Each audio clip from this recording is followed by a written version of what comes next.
அஸ்ஸலாமு அலைக்கும் வரஹ்மத்துல்லாஹி வபரகாத்துஹு. தினமும் ஓர் உபதேசம். ஒவ்வொரு வருடமும் ஹஜ் செய்ய வேண்டுமா அல்லது வாழ்நாளில் ஒரே ஒரு முறை செய்தால் போதுமா என்று ரசூலுல்லாஹி ஸல்லல்லாஹு அலைஹி வஸல்லம் அவர்களிடம் கேட்டதற்கு, ஒரே ஒரு முறைதான் கடமை, இதற்கு மேல் ஒருவர் கூடுதலாக செய்தால் அது உபரியானது என்று பதிலளித்தார்கள். அறிவிப்பவர் இப்னு அப்பாஸ் ரலியல்லாஹு அன்ஹு. நூல் அபுதாவுத், ஹதீஸ் எண் 1463. அன்பிற்குரிய அல்லாஹுவின் நல்லடியார்களே, அல்லாஹ் தன்னுடைய தூதர் மூலமாக கற்றுத்தந்ததுதான் இஸ்லாம். அதில் நம்முடைய அறிவை புகுத்தி அதன் மூலமாக மார்க்கத்திற்கு விளக்கம் சொல்லுகிறேன் என்று புறப்படுவது ஆரோக்கியமான ஒரு நிலைப்பாடு அல்ல என்பதை பல சந்தர்ப்பங்களில் நாம் விளக்கி இருக்கிறோம்.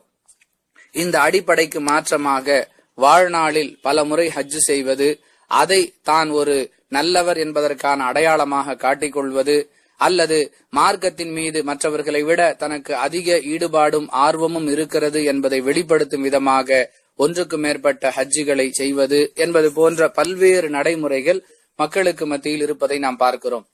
அன்பிற்குரிய அல்லாஹுவின் நல்லடியார்களே, கடமையானது என்பதை கடமையாக்கியவனே வரையறுத்து தன்னுடைய தூதர் மூலமாக சொல்லித் தருகிறான். அப்படி இருக்கும் பொழுது நாம் நம்முடைய அறிவை புகுத்துதல் ஆரோக்கியமானது அன்று. ஒரே ஒரு முறைதான் ஹஜ் கடமை, அதற்கு மேல் செய்தால் அது உபரிதான். எனவே எது கடமையோ அதை கடமைக்குரிய அளவிற்கு செய்துவிட்டு அல்லாஹ் நமக்கு வழங்கி இருக்கக்கூடிய கூடுதல் வசதிகளை, நன்மைகளை கொள்ளையடிப்பதற்கான பல்வேறு சந்தர்ப்பங்களில் பயன்படுத்திக் கொள்ளலாம் என்பதுதான் தெளிவான வழிகாட்டுதலாக இருக்க முடியும்.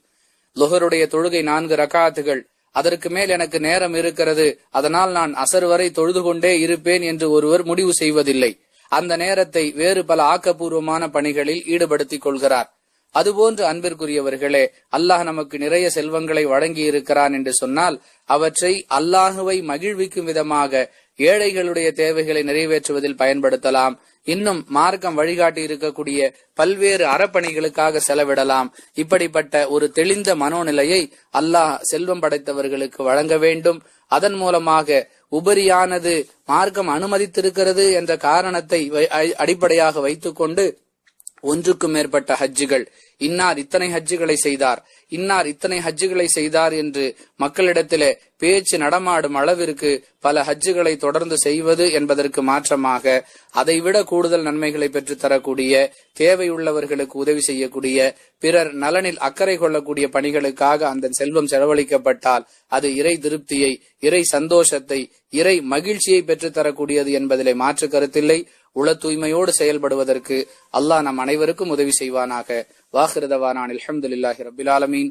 அஸ்ஸலாமு அலைக்கும் வரஹ்மத்துல்லாஹி வபரகாத்துஹு.